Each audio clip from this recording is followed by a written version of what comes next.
The morning sun filtered through the thin curtains of the small house, casting pale light across the worn furniture.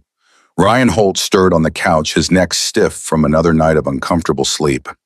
A sound from the kitchen pulled him awake. He turned his head and froze completely.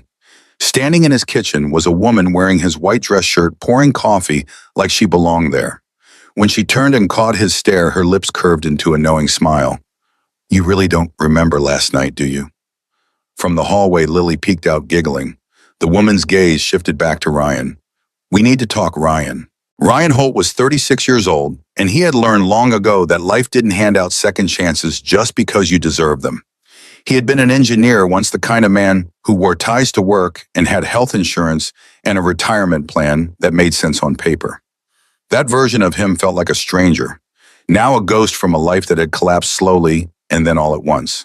His wife had left when Lily was 3, walked out without much explanation beyond a note that said she couldn't do it anymore. He never heard from her again. No calls, no birthday cards, nothing. So Ryan became both parents, which meant he also became someone who couldn't afford to keep his old job. The hours were too long, the daycare too expensive, the balance impossible. He told himself it was temporary, and started taking freelance work, fixing whatever people needed fixed. Leaky pipes, faulty wiring, broken appliances that probably should have been replaced years ago. The work was inconsistent and the pay was worse, but it was flexible, and flexibility was the only currency that mattered when you were raising a kid alone. Their house was small, a rental on the edge of a neighborhood that developers had forgotten about. The paint was peeling in places and the heater made a rattling sound on cold nights, but it was theirs in the way that mattered. Ryan kept it clean. He made sure Lily had a bedroom that felt safe, even if the furniture came from thrift stores, and the walls were decorated with drawings she had taped up herself. He cooked dinner every night, even when he was too tired to stand, because sitting down together at the table was one of the few routines he could still control. Lily never complained. She was 7 years old and already understood more about the world than most kids her age. She knew they didn't have much money. She knew her dad worked hard. She knew that some of her classmates had things she would never have. But she also knew that her father loved her with a fierceness that didn't need words, and that was enough. Ryan had taught her something early on, a phrase he repeated whenever things got tough. "We may be broke, Lily," he would say, kneeling down to meet her eyes, "but we don't break." She always nodded, solemn and serious, like she was taking an oath. Ryan lived by a code that didn't make much sense to most people. He believed in kindness even when it wasn't convenient. He believed in helping people even when they couldn't pay him back. He believed that dignity wasn't something you lost just because your bank account was empty. It made him a strange fit in a world that measured worth in dollars, but he didn't care. He had watched too many people sacrifice their principles for comfort, and he refused to be one of them. So he worked his odd jobs, fixed what needed fixing, and came home to his daughter every night. They played card games at the kitchen table. They watched old movies on a television that only got 3 channels. They read books from the library until Lily fell asleep with her head on his shoulder. It wasn't the life he had planned, but it was a good life. It was an honest life. And on most days, that was enough. The night it happened, the storm had been building for hours. Rain came down in sheets so thick that the windshield wipers could barely keep up. And the streets were flooding, fast water pooling in the low spots and then turning intersections into rivers. Ryan was driving home from a job across town, his toolbox rattling in the back seat, his hands tight on the wheel. The radio crackled with warnings about downed power lines and road closures, but he knew these streets well enough to navigate them blind. He was tired, the kind of tired that settled into your bones and made every movement feel heavy, but he was almost home. Just a few more miles. That was when he saw the car. It was a luxury sedan, black and sleek and completely out of place in this part of town. It had skidded off the road and slammed into a tree, the front end crumpled like paper. Smoke was rising from the hood, thin and gray and growing thicker by the second. Ryan didn't think. He pulled over, threw the truck into park, and ran. The rain soaked through his jacket in seconds, cold and brutal, but he didn't feel it. All he saw was the woman in the driver's seat, slumped forward against the steering wheel, her face pale and streaked with blood. He tried the door, locked. He shouted, pounding on the window, but she didn't move. The smoke was getting worse. He could smell it now, acrid and chemical, the kind of smell that meant fire was coming. He grabbed a wrench from his toolbox, smashed the window, and reached inside. The woman stirred, her eyes fluttering open, unfocused and frightened. "Help," she whispered, her voice barely audible over the storm. "Please." Her seatbelt was jammed, the mechanism bent from the impact. Ryan pulled out his utility knife and sawed through the strap, his hands shaking from adrenaline. The smoke was thicker now, pouring into the cabin, and he could feel the heat building under the hood. He hooked his arms under hers and pulled, dragging her through the broken window, just as the first flames licked up from the engine. She collapsed against him, her weight suddenly too much, and he half carried, half dragged her away from the car. 20 feet. 30. They were barely clear when the gas tank ignited the explosion, throwing heat and light across the flooded street. Ryan fell to his knees, the woman still in his arms, both of them gasping for air. She was shaking, her whole body trembling like a leaf in a hurricane. "I can't breathe," she said, her voice breaking. "I can't." He held her tighter, his own heart pounding so hard it hurt. "You're okay," he said, even though he didn't know if that was true. "You're okay now." The nearest hospital was 15 miles away, and the roads were getting worse by the minute. Ryan looked at the woman, her eyes glassy with shock, her breathing shallow and uneven, and made a decision. He couldn't wait for an ambulance. He couldn't risk the drive. He loaded her into his truck carefully, like she might break, and turned toward home. She drifted in and out of consciousness the whole way, her head lolling against the window, her lips moving soundlessly. When they finally pulled into the driveway, the rain was still coming down, relentless and cold. Ryan carried her inside, kicking the door shut behind him, and laid her on his bed. It was the only place that made sense. He pulled the blanket over her, checked her pulse, her breathing.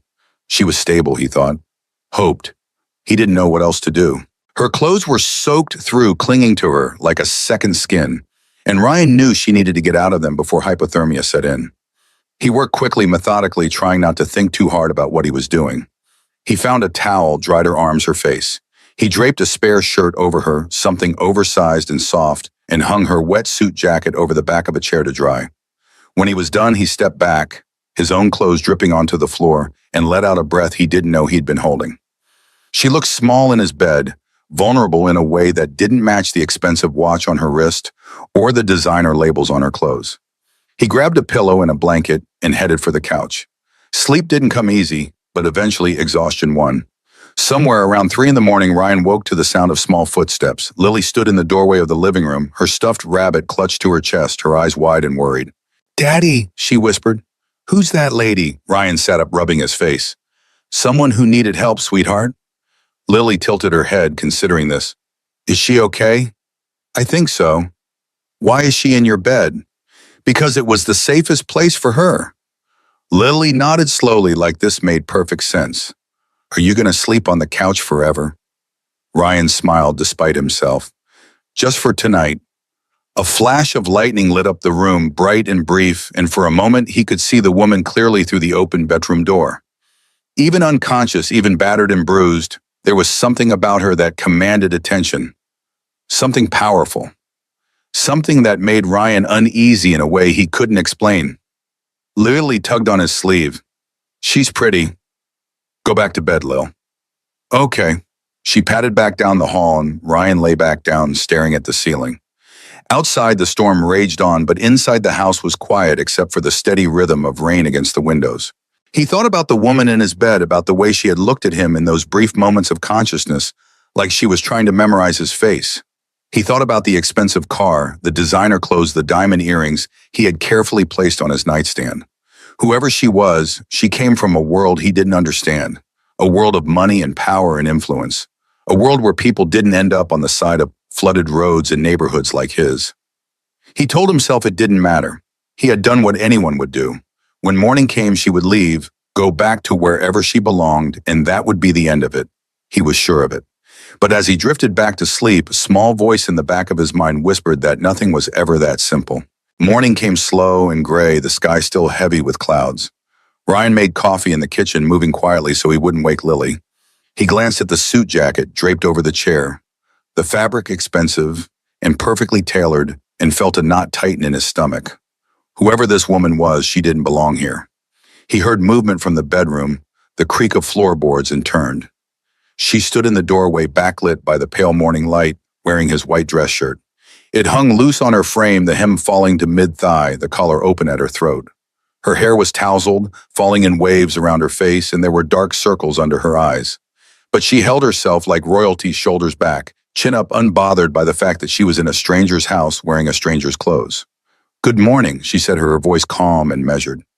Ryan opened his mouth to respond, but before he could, Lily appeared in the hallway, her eyes wide with curiosity. "Who are you?"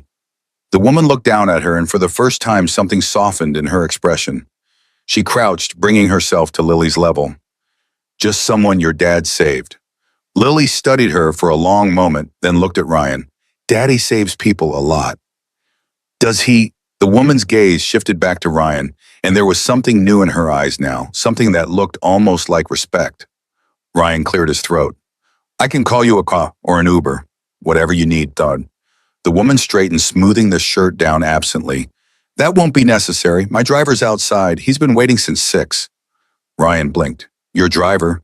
"Yes." She walked past him into the kitchen, poured herself a cup of coffee, like she had done it 100 times before, and took a slow sip. "Thank you for the hospitality, Mr. Holt." He hadn't told her his name. She must have seen the question on his face because she smiled just a little. "Your mail was on the counter." Ryan glanced at the stack of bills and notices his name printed across the top of each one and felt heat rise to his cheeks. The woman set the mug down and crossed her arms, studying him with an intensity that made him want to look away. "You pulled me out of a burning car," she said. "You brought me to your home. You gave me your bed, and you didn't ask for anything in return." "I don't need anything in return." "Most people would." "I'm not most people." The words came out sharper than he intended, and for a moment the air between them felt charged, dangerous. She tilted her head, regarding him with something that might have been curiosity or might have been calculation. "No," she said finally, "I don't think you are." Lily moved closer to Ryan, wrapping her small hand around his. The woman noticed, and her expression shifted again, something almost wistful crossing her face. "How old are you, sweetheart?" she asked Lily. 7. "That's a good age. My daddy's the best daddy in the whole world." The woman's lips curved into a genuine smile. "I believe you." She looked back at Ryan, and the moment stretched between them, loaded with something neither of them could name. "I should go," she said finally.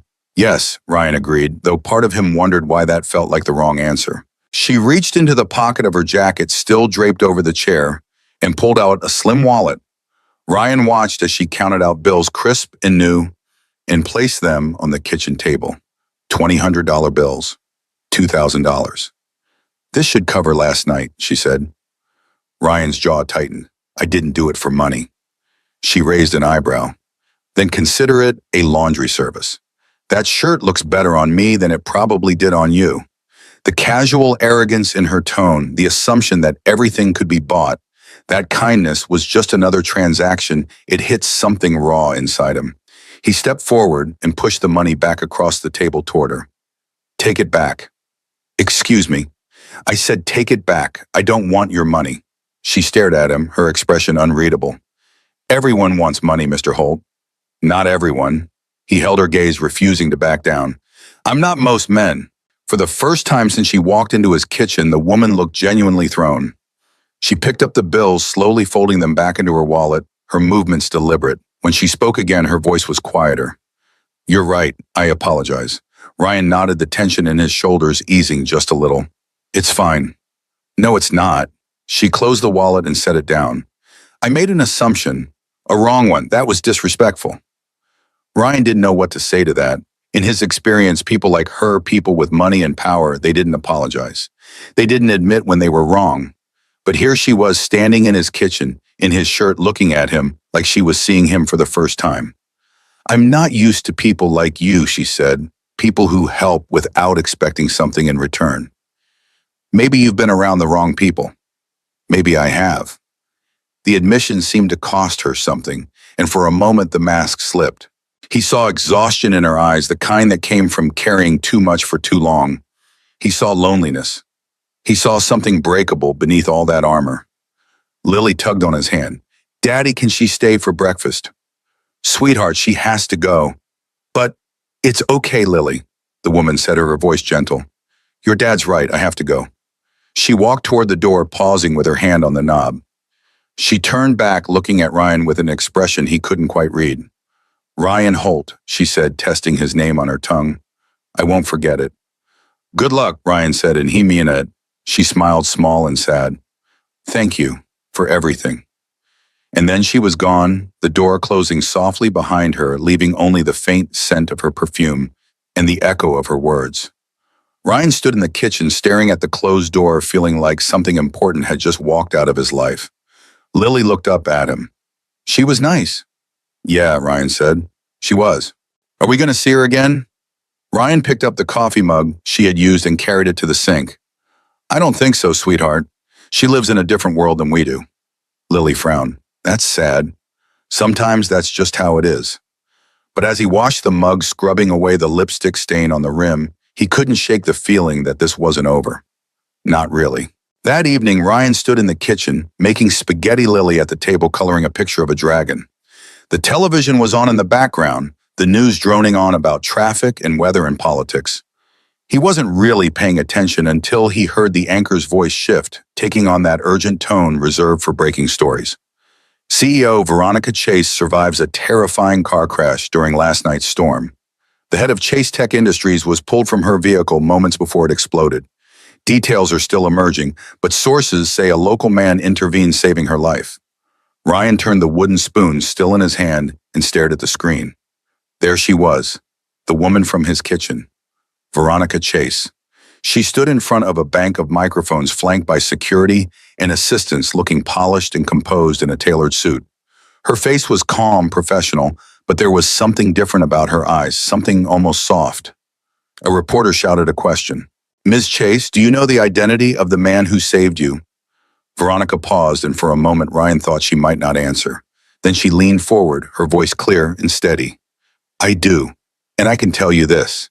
He refused payment. Integrity. Like that, you can't buy." The camera flashed to footage of the crash site, the burned-out wreck being towed away, but Ryan couldn't look away from her face. Lily jumped up from the table, her eyes wide. "Daddy, you saved a CEO." Ryan let out a long breath, half laughing, half bewildered. "Well, that's my luck." Lily grabbed his arm, bouncing on her toes. "That's so cool. Are you going to be on TV?" "I hope not, sweetheart." But even as he said it, he felt a strange unease settle over him. Veronica Chase wasn't just any CEO. She was one of the most powerful people in the city, maybe the country. Her company was worth billions.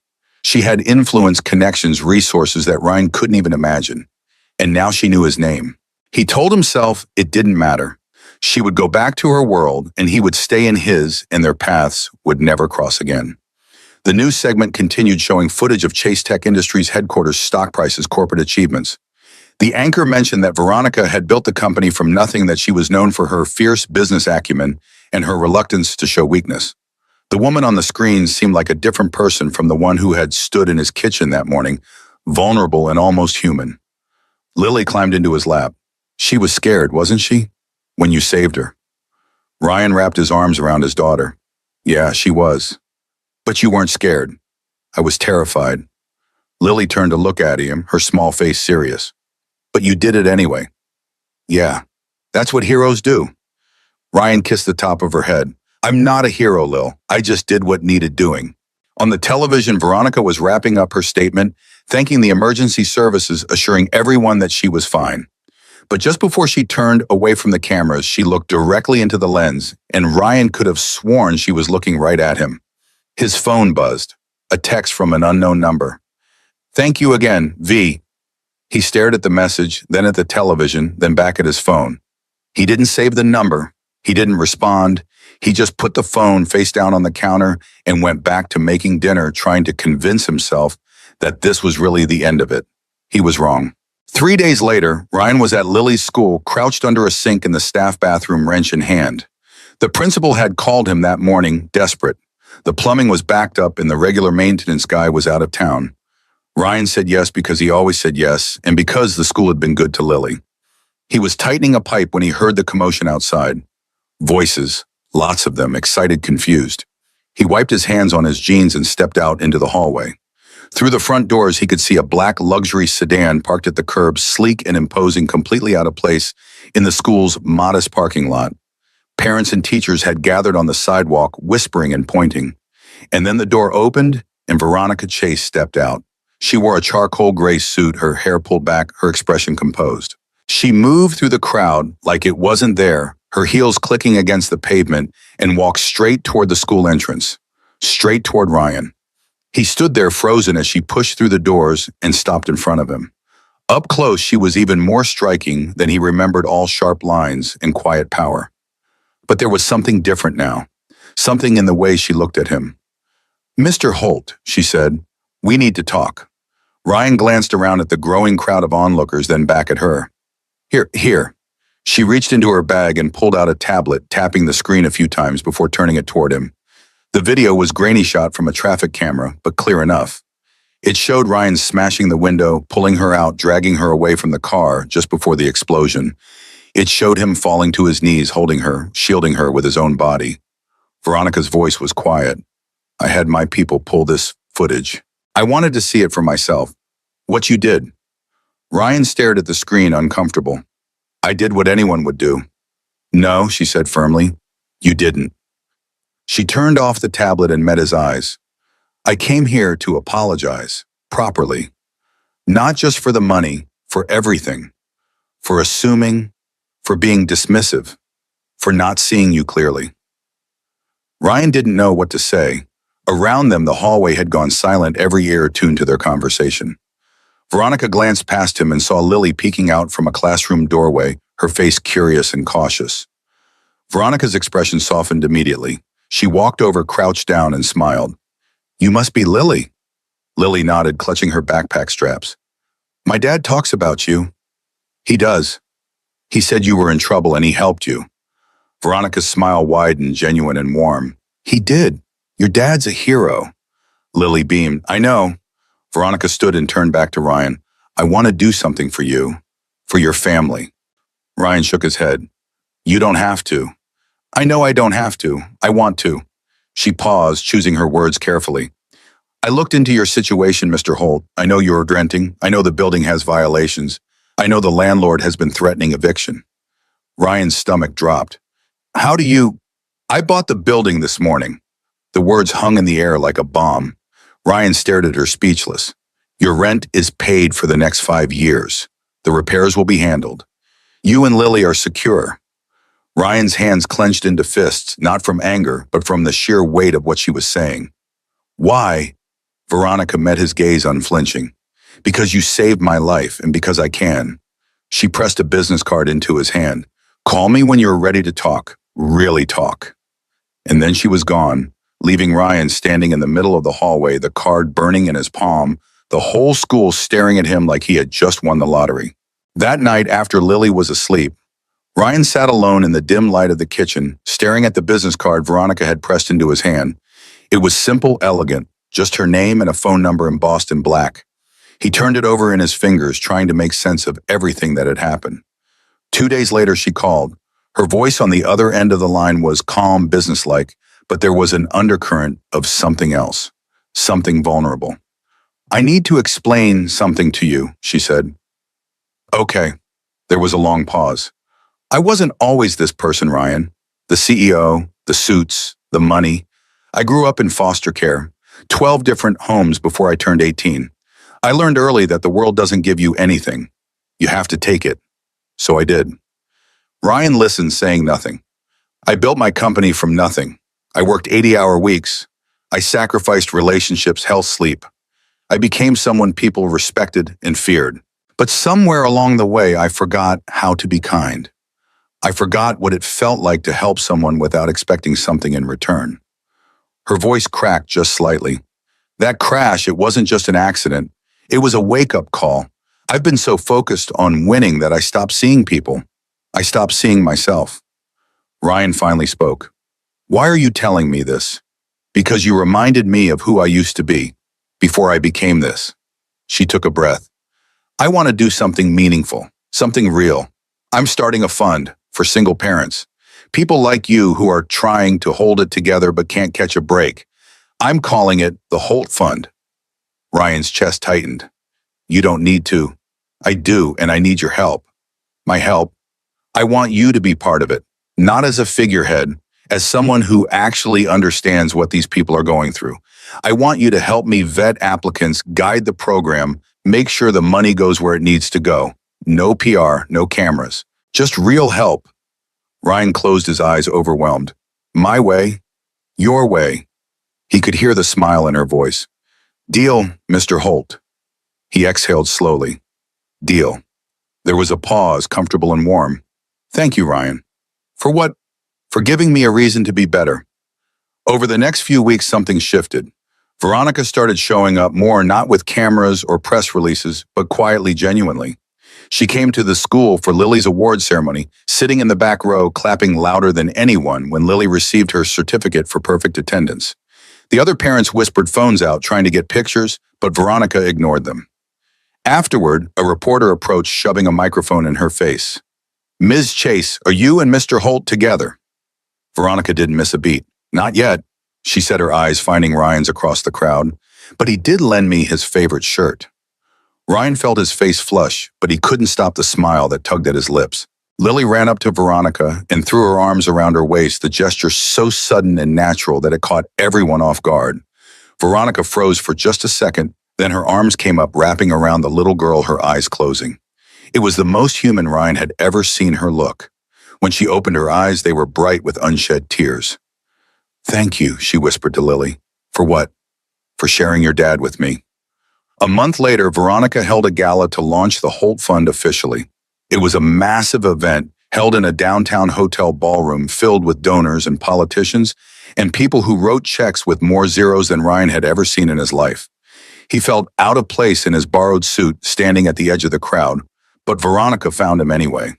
She wore a midnight blue gown, elegant and understated, and when she took his hand leading him toward the stage, he thought his heart might actually stop. Ladies and gentlemen, she said into the microphone, her voice steady and clear, I'd like to introduce you to someone. Ryan Holt is the reason this fund exists. Not because of what he did for me, though. I'll be grateful for that for the rest of my life. But because of who he is. Because he represents something we've lost in this world. Integrity. Kindness without conditions. Strength without arrogance. She turned to him, her eyes bright. Ryan, would you like to say a few words? He hadn't prepared anything, but he stepped up to the microphone anyway, his hands shaking. I'm not good at speeches, he started, and a few people laughed. But I know what it's like to need help and not know where to find it. I know what it's like to choose between paying rent and buying groceries. And I know what it's like to feel invisible. His voice grew stronger. This fund, it's not about charity. It's about dignity. It's about giving people a chance to stand on their own 2 feet. And I'm honored to be part of it. The applause was deafening. People rose to their feet clapping, and Ryan felt something he hadn't felt in years.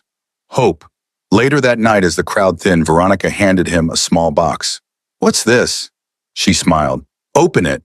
Inside was a pen engraved with words that made his throat tighten. For the man who didn't sell his kindness. He looked up at her, and for the first time he saw past the CEO, past the armor, to the woman underneath. Thank you, he said, and he meant it for so much more than the pen. She squeezed his hand. Thank you, Ryan. Weeks turned into months, and the distance between them grew smaller. Veronica started spending more time at Ryan's house, sitting at the kitchen table, while Lily did homework, laughing at jokes that weren't even that funny. She learned to make spaghetti the way Lily liked it, with extra cheese and no mushrooms. She showed up to Lily's soccer games, cheering from the sidelines, her designer heels sinking into the muddy grass. People talked, of course. The tabloids ran stories speculating, analyzing, dissecting every interaction. But Veronica didn't care, and Ryan learned not to care either. One evening after Lily had gone to bed, Veronica and Ryan sat on the porch, the night air cool and calm. She leaned her head on his shoulder, and he wrapped his arm around her, and it felt like the most natural thing in the world. I never thought I'd have this, she said quietly. Have what? A family. Ryan kissed the top of her head. You do now. The envelope appeared on Ryan's kitchen counter one morning, plain and white, with his name written in Veronica's handwriting. He opened it slowly, his heart pounding. Inside was a single card. It said, Will you marry me? Ryan stared at it for a long moment, then started laughing, the sound filling the small kitchen. Lily came running in alarmed. "What's wrong, Daddy?" He showed her the card. "Veronica asked me to marry her." Lily's face lit up like the sun. "Is she going to be my mom?" Ryan knelt down, pulling her into a hug. "Yes, sweetheart, if you want her to be." Lily squeezed him tight. "I do. I really, really do." Ryan called Veronica that afternoon. "Yes," he said when she answered. There was a pause. Yes, I'll marry you." He could hear her breath catch. "No, really? I was terrified you'd say no. I was terrified you'd change your mind." They both laughed, the sound nervous and joyful at once. The wedding was small, held in the backyard of their house, decorated with string lights and wildflowers. There were no photographers, no press, just the people they loved. Veronica wore a simple white dress, her hair loose, her smile radiant. Ryan wore the same suit he'd worn to the gala, but this time he didn't feel out of place. He felt exactly where he belonged. Lily stood between them, holding both their hands, her face glowing with joy. When the officiant asked if they were ready, they both said yes, their voices strong and sure. Veronica turned to Ryan, her eyes shining. "Sometimes kindness saves a life." Ryan smiled, his hand tightening around hers. "Sometimes it saves two." Lily looked up, her voice clear and bright. "Sometimes three." They pulled her into a hug, the three of them wrapped together as the sun set behind them, painting the sky in shades of gold and pink. It was a small moment, quiet and unremarkable to anyone watching. But to them, it was everything. Happiness, it turned out, didn't announce itself with fanfare. It arrived softly, born from a single act of decency on a stormy night, and it stayed because they chose every day to hold on to each other. Ryan thought back to that morning when he woke up to find Veronica in his kitchen, wearing his shirt, looking at him like she saw something in him that he didn't even see in himself. He thought about the crash, the explosion, the rain. He thought about how close he had come to driving past, to minding his own business, to letting someone else handle it. And he thought about how one choice, one moment of deciding to be the person he wanted to be, instead of the person life had tried to make him, had changed everything. Veronica whispered against his shoulder, "Thank you for saving me." Ryan held her closer, Lily between them, their little family complete. "Thank you for saving me back." That was enough. That was more than enough. That was everything.